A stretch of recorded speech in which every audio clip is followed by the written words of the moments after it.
धाकड़ खबर, बेखौफ जुबान, बेबाक अंदाज।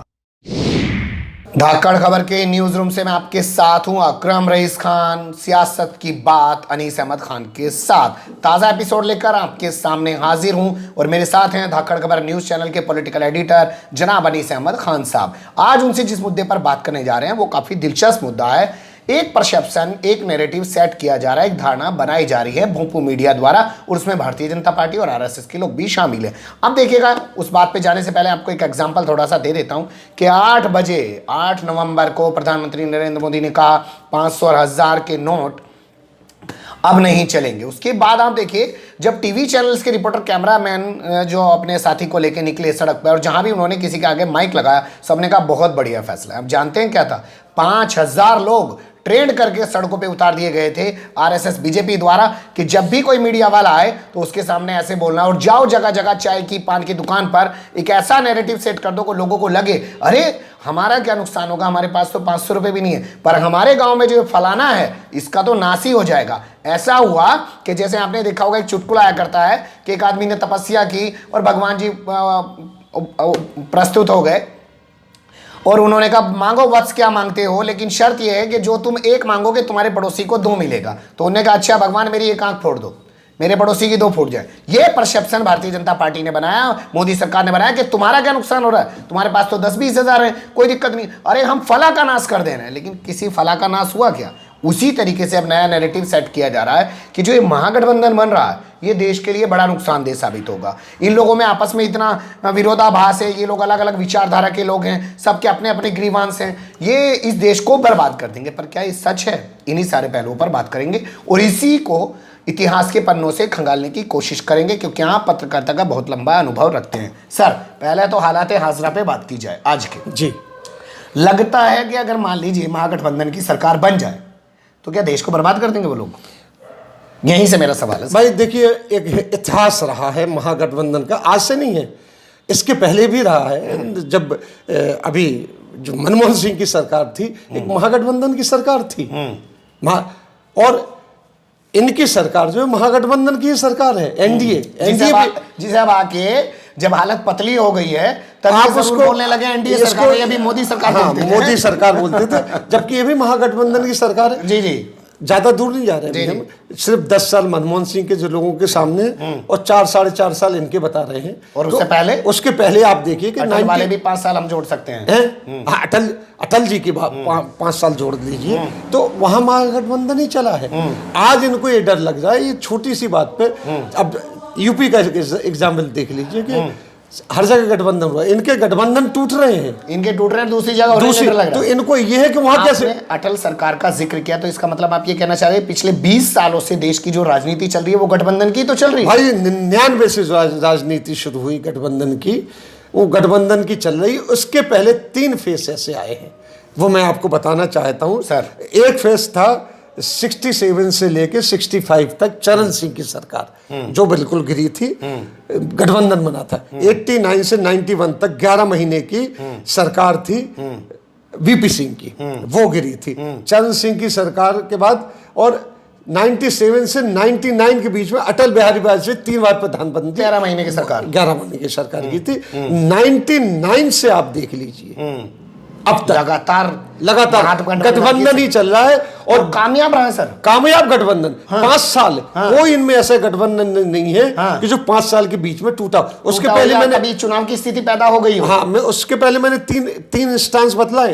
उसमें उन्हीं को मीडिया दिखा के ज्यादा बात करता है, उन्हीं को दिखाता है, इन पे बात नहीं करता, इन पे नहीं करता। वो दिखाते कि वीपी सिंह के जमाने में बहुत बड़ी खबर है कि इमरजेंसी की बात करते हैं, वीपी सिंह के दौर की बात करते हैं और अटल बिहारी वाजपेयी के उस दौर की बात करते हैं जब वो सरकार गिर गई थी। लेकिन पिछले 20 साल से जो गठबंधन का दौर देश के अंदर चला है और एक सक्सेसफुल सरकारें रही हैं, कभी भी मध्यावधि चुनाव की स्थिति नहीं आई है, उसको बात नहीं करता है, उसको इसीलिए इनका डर है, क्योंकि इन्होंने एनडीए की सरकार नहीं की। आज जो स्टूडेंट आता है, पॉलिटिकल स्टूडेंट नया, वो पूछता है अरे तो एनडीए क्या होता है, मोदी हमसे पूछता है कि एनडीए क्या है। एनडीए को बताया जाता है भाई नेशनल डेमोक्रेटिक अलायंस है, ये भी अलायंस है। इसमें छोटे छोटे, बहुत छोटे छोटे और बड़े, जैसे शिवसेना जैसी बड़ी पार्टी भी थी और भी बड़ी पार्टियां थी, लेकिन ओवर पावर कर गए, ये बटवृक्ष हो गए। उसके यानी नीचे कि वो ये सोचते हैं कि हमें तो पता था मोदी सरकार है, अब हाँ, बता रहे एनडीए सरकार एनडीए है। सरकार, क्योंकि तो हवा खराब हो चुकी ना, इसलिए एनडीए बोलने लगे हैं। इसलिए हवा खराब हुई, इन्होंने पनपने नहीं दिया, वो लोग टूट रहे हैं। हाँ। और वो जुड़ रहे हैं कहीं ना कहीं से, वो कहीं और और जुड़ रहे इनको डर एक पार्टी से, वो है कांग्रेस। कुछ भी कह लीजिए, कांग्रेस में आज भी कहूंगा, पहले भी कहता है, कश्मीर से लेकर कन्याकुमारी तक 70 साल का इसका बेस इस लाइन पे हमें पता है लोग क्या कहते हैं कि हम ना कांग्रेस को ज्यादा सपोर्ट करते हैं। इस मुद्दे पे लोग हमारे कमेंट करते हैं, हम हमारे इतिहास दर्शक। कहते हैं, हाँ। हम इतिहास कहते हैं, हम कांग्रेस को बिल्कुल सपोर्ट हम नहीं किसी करते के हैं। सपोर्टर नहीं है, लेकिन हम वो सच आपके सामने रखना चाहते हैं जो एक सच है, सच है, और वो आपको मानना चाहिए। भाई यूपी में कांग्रेस को वो अलायंस में नहीं ले रहे तो नहीं ले रहे, लेकिन हम ये कहेंगे जरूर कि कांग्रेस के बगैर उनका अलायंस नहीं चलेगा। किराना देख लीजिए, किराना में कांग्रेस अलायंस में नहीं आई थी, महागठबंधन बना था, 2 का बना था, कांग्रेस नहीं आई थी।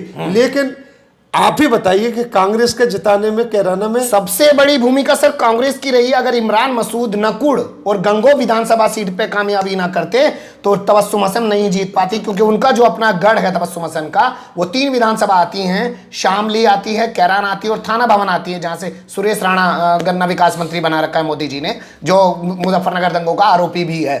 तो वहां वो सब जगह हारे हैं, 2 जगह जाके जीत हुई है, और वो सारी कामयाबी है कांग्रेस के सिपासालार, राहुल गांधी के सिपासालार। आप एक बात बताइए, कोई आदमी अगर हम पत्रकारों को ये कहे कि तुम उसको सपोर्ट कर, हम जब इतिहास बताएंगे तो 70 साल से जो पार्टी है देश के अंदर, उसका कुछ तो बेस होगा। भाई कुछ तो बेस होगा। 70 साल तो आजादी के बाद है, उससे पहले से उसके पहले से है। और बड़े बड़े दिग्गज निकले हैं, और आप आए हैं जो जनसंघ से, जिसको जनसंघ को जब ये हिंदू महासभा और छोटी छोटी पार्टियां थी, तो आपको ताज्जुब होगा कि इनको 7, 8, 9 ये परसेंट वोटेज ये वोट 2009 में 22-24% तो और कांग्रेस को आप देखिए 40 और 45% वोट मिलता था। कम्युनिस्ट भी होती थी, आपको याद सुन के, आप आजादी से पहले की बात कर रहे हैं, आजादी के बाद जो इलेक्शन हुआ है, तो आप ये देखिए कि लार्जेस्ट पार्टी जो निकल के आई थी आजादी के बाद पहले इलेक्शन में, वो सीपीएम थी, सीपीआई थी, communist party of India, largest party थी। ये लोग तो कहीं थे ही नहीं। नेहरू जी ने जब पहली कैबिनेट बनाई तो श्यामा प्रसाद मुखर्जी को कहीं से लेके आए थे वो। हाँ, ले आए कि भाई सबको बैलेंस करके रखो। सब, लेकिन इतना बड़ा दिल इनका नहीं है, ये तो सामने बैठने को देने को तैयार नहीं। तो आप ये कहें कि हम कांग्रेस की बात क्यों करते हैं, या बीजेपी कांग्रेस को, ये मोदी जी ने 70 साल इन्होंने तो अटल बिहारी वाजपेयी की मटिया मेट कर दी, उसे भी 70 साल में गिन लिया। और जो छोटी मोटी सरकारें बीजेपी की कहीं बनी है, उनको भी इन्होंने उनको भी उसी में गिन लिया। आप ये दिखाइए कि आज पूरे देश में 75% स्टेट्स में 75% स्टेट्स में गठबंधन चल रहे हैं। 300 सीटों पर गठबंधन हो चुका है, मैं आपको पहले बता दे रहा हूं, और 300 सीटों पर महागठबंधन बहुत बड़ी भूमिका निभाने जा रहा है। यही परेशानी है भाजपा की और यही परेशानी है मीडिया की, इसलिए वो रोजाना कि महागठबंधन वाले ने इससे मुंह फेर के इधर को बात करी और उससे मुंह फेर के उधर को बात करी, ऐसी बातें करते हैं। तो आपने इतिहास भी बताया और आज के हालात भी बताए, मैं अब थोड़ा सा समझना वही चाहता हूं कि जो ये मीडिया की सोच है, क्या ये उसी सोच को उजागर नहीं करती है कि दबे कुचले शोषित पिछड़े एक साथ मिल गए, अरे ये हमारे सामने खड़े होने की हिम्मत कर रहे हैं, अरे ये कैसे मिल जाएंगे, अरे इसमें तो एक काले रंग का है, इसमें गोरे रंग का है, इसमें एक टेढ़े मुंह का है, इसमें लंगड़ी टांग का है, ये उसी चीज को नहीं दर्शाता। मैं इसमें एक बात, बीजेपी के दिग्गज जो बेचारे आजकल पूछे नहीं जा रहे हैं, उसमें दर्शक हो गए। जो आपके अडवाणी जी हैं, लाल कृष्ण अडवाणी जी, उनकी किताब है माई इंडिया माई लाइफ, उसमें उन्होंने लिखा है कि भारतीय पत्रकार से अगर झुकने के लिए कहो तो वो रेंगने लगता है। बहुत बड़ी बात है, और ये इमरजेंसी के दौर पे उन्होंने लिखा है। नहीं, अच्छा, उन्होंने अपनी किताब इमरजेंसी की नहीं लिखी थी, उन्होंने लिखा है ये। अच्छा, लिखा है। कहीं ये नहीं कहा कि हिंदुस्तान के पत्रकार ऐसे होते हैं, यानी ये दौर कौन सा है। अच्छा, उन्होंने इस बात को लिखा, वो आज आप देखिए साबित हो रही है, आज साबित हो रही है। वो इसलिए साबित हो रही है कि Ambani, Adanis plus plus plus plus इन लोगों के शेयर अचानक मीडिया में बढ़ गए हैं जी। 2014 में आते ही 2014 के बाद से 2013-12 से इनके मीडिया में शेयर बढ़ गए हैं। आज जितने बड़े अखबार हैं कहीं ना कहीं इनके शेयर से, वो सब किसको सपोर्ट कर रहे थे लफ्ज इन्वर्टेड कॉमा में, अब नहीं कर रहे हैं। अब उस पर सवाल है, उस पर हम लोगों ने अपना पूरा एक प्रोग्राम दिया, अब नहीं कर रहे हैं वो सपोर्ट है। जो भी बात है, बिजनेसमैन है वो तो अपने उससे वो क्या बोलेंगे? वो वही बोलेंगे। आप ये देखिए, पुण्य प्रसून वाजपेयी इतने बड़े पत्रकार थे जिनको हटाया गया, उन्होंने अपने पहले इंटरव्यू में ये कहा था कि रात को 11 बजे भी अमित शाह का फोन आ जाए तो वो खबर हटा दी जाती है अखबार से। और मुझसे ये कहा गया था। और आप देखिए, अवसार शर्मा, पुण्य प्रसून वाजपेयी, विनोद ठाकुर, हाँ, विनोद दुआ को दावायर से जो निकाला गया, ये भी एक षड्यंत्र के तहत इतने बड़े नामचीन जर्नलिस्ट, इसके अलावा छोटे छोटे जर्नलिस्ट बहुत हैं जिनको हटाया गया। दावायर को कमजोर करने की साजिश नहीं लगती है आपको? विनोद दुआ के खिलाफ जो मामला पूरा खड़ा किया गया, बिल्कुल। अब क्यों नहीं कर रहे हैं? अभी तो किसी और चैनल पे चले गए। अभी उतनी पॉपुलैरिटी है उसकी। पॉपुलैरिटी पत्रकार था वो, है वो। नहीं, वहां विनोद दावायर की भी एक इमेज थी, तो वो दोनों ताकत को तोड़ दिया। वो ताकत जो मिल गई थी विनोद दुआ और दावायर बन के, उसको कमजोर नहीं किया, कमजोर किया गया। तो कैसी लगी आपको हमारी ये छोटी सी कोशिश जो बताती है कि महागठबंधन का क्या इतिहास है पिछले 20 सालों का? इसे ना बता के भोंपू मीडिया वो 3 कड़वे जो अनुभव रहे हैं उनको ज्यादा बताता है। आपको इस पर गौर करना चाहिए। कैसी लगी आपको हमारी खबर? कमेंट्स के रूप में आप लोग अपनी राय दे सकते हैं। खबर को लाइक कर सकते हैं, चैनल को सब्सक्राइब कर सकते हैं और ज्यादा से ज्यादा हमारी खबरों को शेयर कर सकते हैं। इसके अलावा आप लोग फेसबुक, ट्विटर और इंस्टाग्राम पर भी हमें फॉलो कर सकते हैं। प्ले स्टोर पर जाकर हमारे ऐप को डाउनलोड कर सकते हैं। बेनिफिट ये होगा, जिस भी वक्त ऑनलाइन होंगे उसी वक्त आप लोग हमारी खबरें देख पाएंगे। यूट्यूब पर खबर ढूंढने की जरूरत नहीं पड़ेगी। फिर ऐसे ही किसी सुलगते हुए या उलझते मुद्दे लेकर हम आपके सामने होंगे हाजिर। फिलहाल अभी हमें दें इजाजत।